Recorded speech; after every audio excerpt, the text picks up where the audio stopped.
This is Jackanory.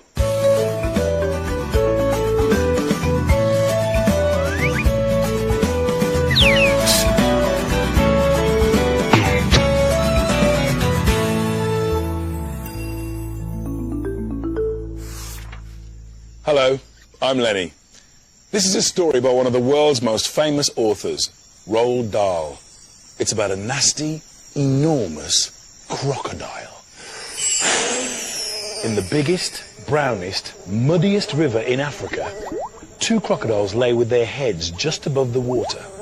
One of the crocodiles was enormous. The other was not so big. "Do you know what I'd like for my lunch today?" the enormous crocodile asked. "No," the not-so-big one said. "What?" The enormous crocodile grinned, showing hundreds of sharp white teeth. "I would like a nice, juicy little child." "I never eat children," the not-so-big one said. "Only fish." "Ho, ho, ho," cried the enormous crocodile. "I'll bet if you saw a fat, juicy little child paddling in the water over there at this very moment, you'd gulp him up in one gulp." "No, I wouldn't," the not-so-big one said. "Children are tough and chewy and nasty and bitter." "Children are bigger than fish," said the enormous crocodile. "You get bigger helpings." "You are greedy," the not-so-big one said. "You're the greediest croc on the whole river." "I'm the bravest croc on the whole river," said the enormous crocodile. "I'm the only one who dares to leave the water to look for little children to eat." "You've only done that once," snorted the not-so-big one. "And what happened then?" "They all saw you coming and ran away." The enormous crocodile grinned again, and his terrible sharp teeth sparkled like knives in the sun. "Nobody will see me," he said, "because this time I've thought up secret plans and clever tricks." "Clever tricks?" said the not-so-big one. "You've never done anything clever in your life. You're the stupidest croc on the whole river." "I'm the cleverest croc on the whole river," the enormous crocodile answered. "For my lunch today, I shall feast upon a fat, juicy little child while you lie in the river feeling hungry. Goodbye." The enormous crocodile swam to the side of the river and crawled out of the water. A gigantic creature was standing in the slimy, oozy mud on the riverbank. It was Humpy Rumpy, the hippopotamus. "Hello, hello," said Humpy Rumpy. "Where on earth are you off to at this time of the day?" "I have secret plans and clever tricks," said the crocodile. "Oh dear," said Humpy Rumpy. "I'll bet you're going to do something horrid."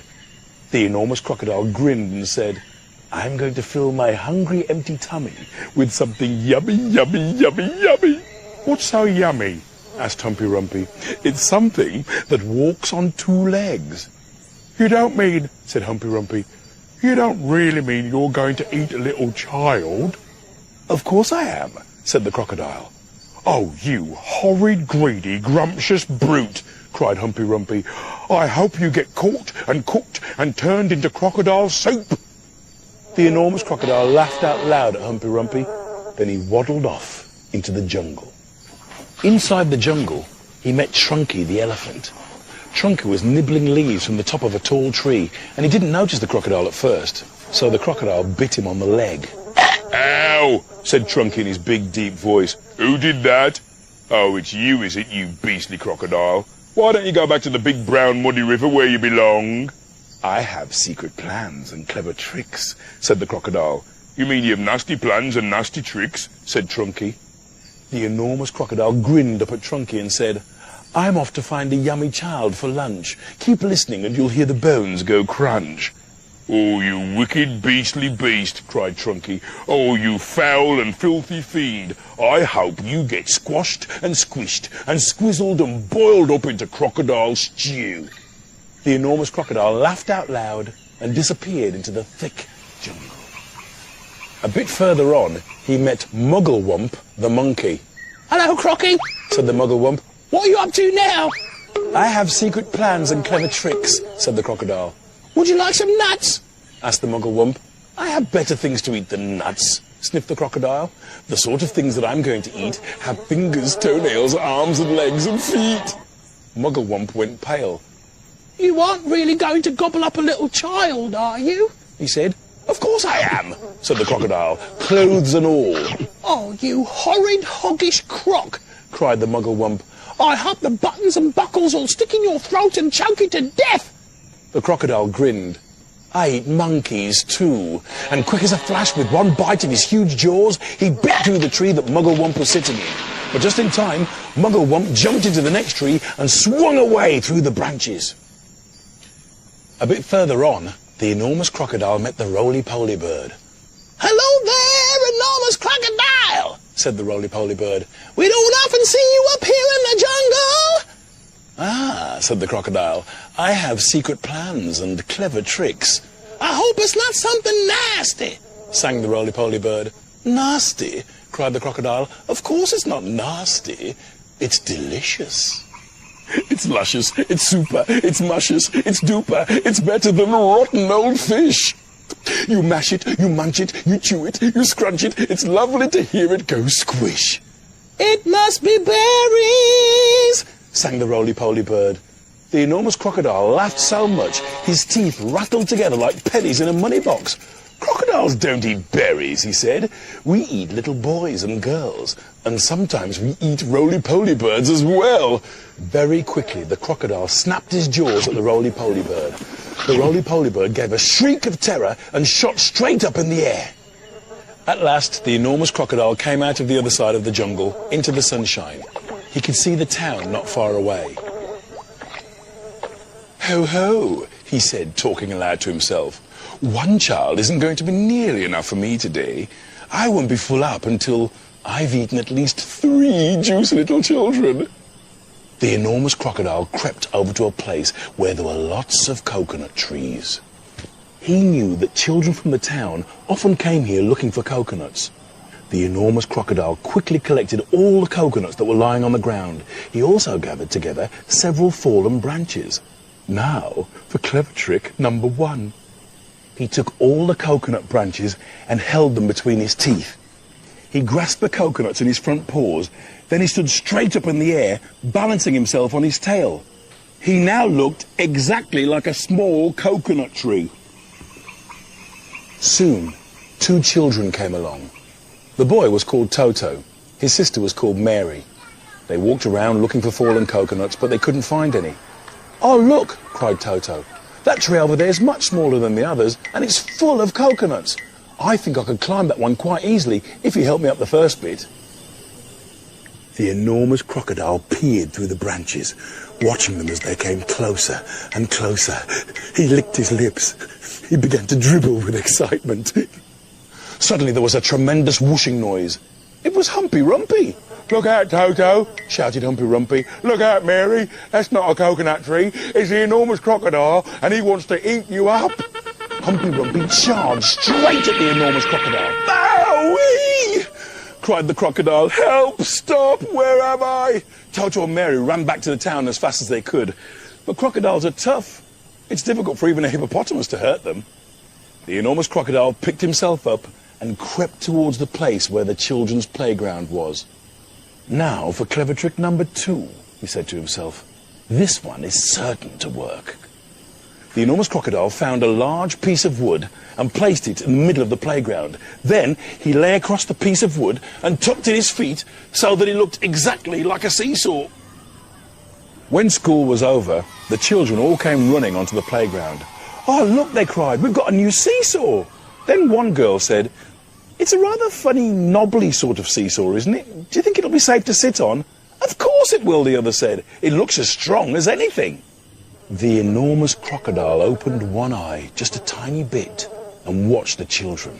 Soon, he thought, one of them is going to sit on my head, and then I will give a jerk and a snap, and after that it will be yum, yum, yum. At that moment there was a flash of brown, and something jumped into the playground. It was Muggle-wump the monkey. Run! Muggle-wump shouted to the children. Run! That's not a seesaw, it's the enormous crocodile, and he wants to eat you up! The children screamed and ran for their lives. The enormous crocodile was left all alone in the playground. He cursed the monkey and waddled back into the bushes to hide. I'm getting hungrier and hungrier, he said. I shall have to eat at least 4 children now before I'm full up. The enormous crocodile came to a place where they were getting ready to have a fair. There were slides and swings and dodgem cars. There was also a big roundabout. The roundabout had marvellous wooden creatures for the children to ride on. Horses, lions, tigers, mermaids and fearsome dragons. "Now for clever trick number 3, said the enormous crocodile, licking his lips. He crept up onto the roundabout and put himself between a wooden lion and a fearsome dragon. He sat up a bit on his back legs and he kept very still. Soon all sorts of children came flocking into the fair. They were very excited. "I'm going to ride on a dragon," cried one. "I'm going on a lovely white horse," cried another. And one little girl, whose name was Jill, said, "I'm going to ride on that funny old wooden crocodile."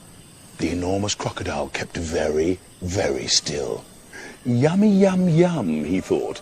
"I'll gulp her up easily in one gulp." Suddenly there was a swish and a swoosh, and something came swooshing and swooshing out of the sky. It was the roly-poly bird.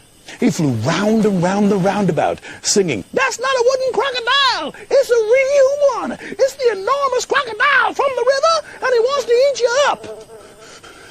Jill turned and ran. So did all the other children. The enormous crocodile cursed the roly-poly bird and waddled back into the bushes to hide.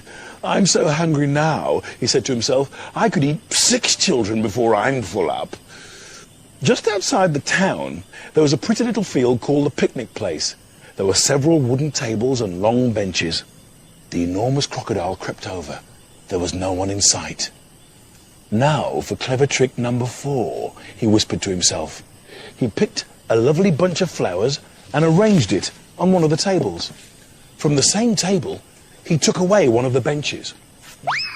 Then he put himself in the place where the bench had been.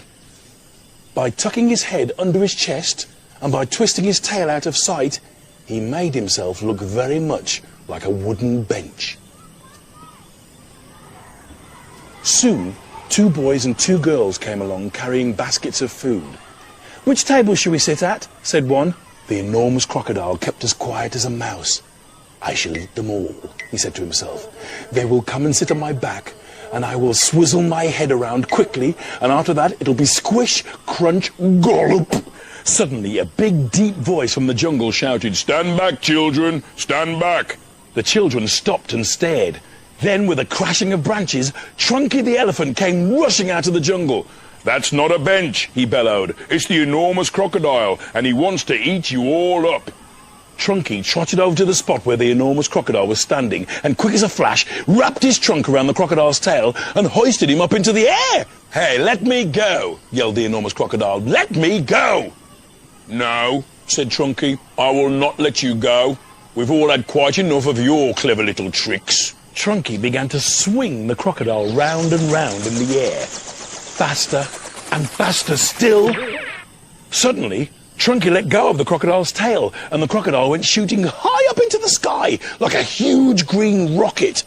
Up and up he went, higher and higher, faster and faster. He was going so fast and so high that soon the earth was just a tiny dot miles below.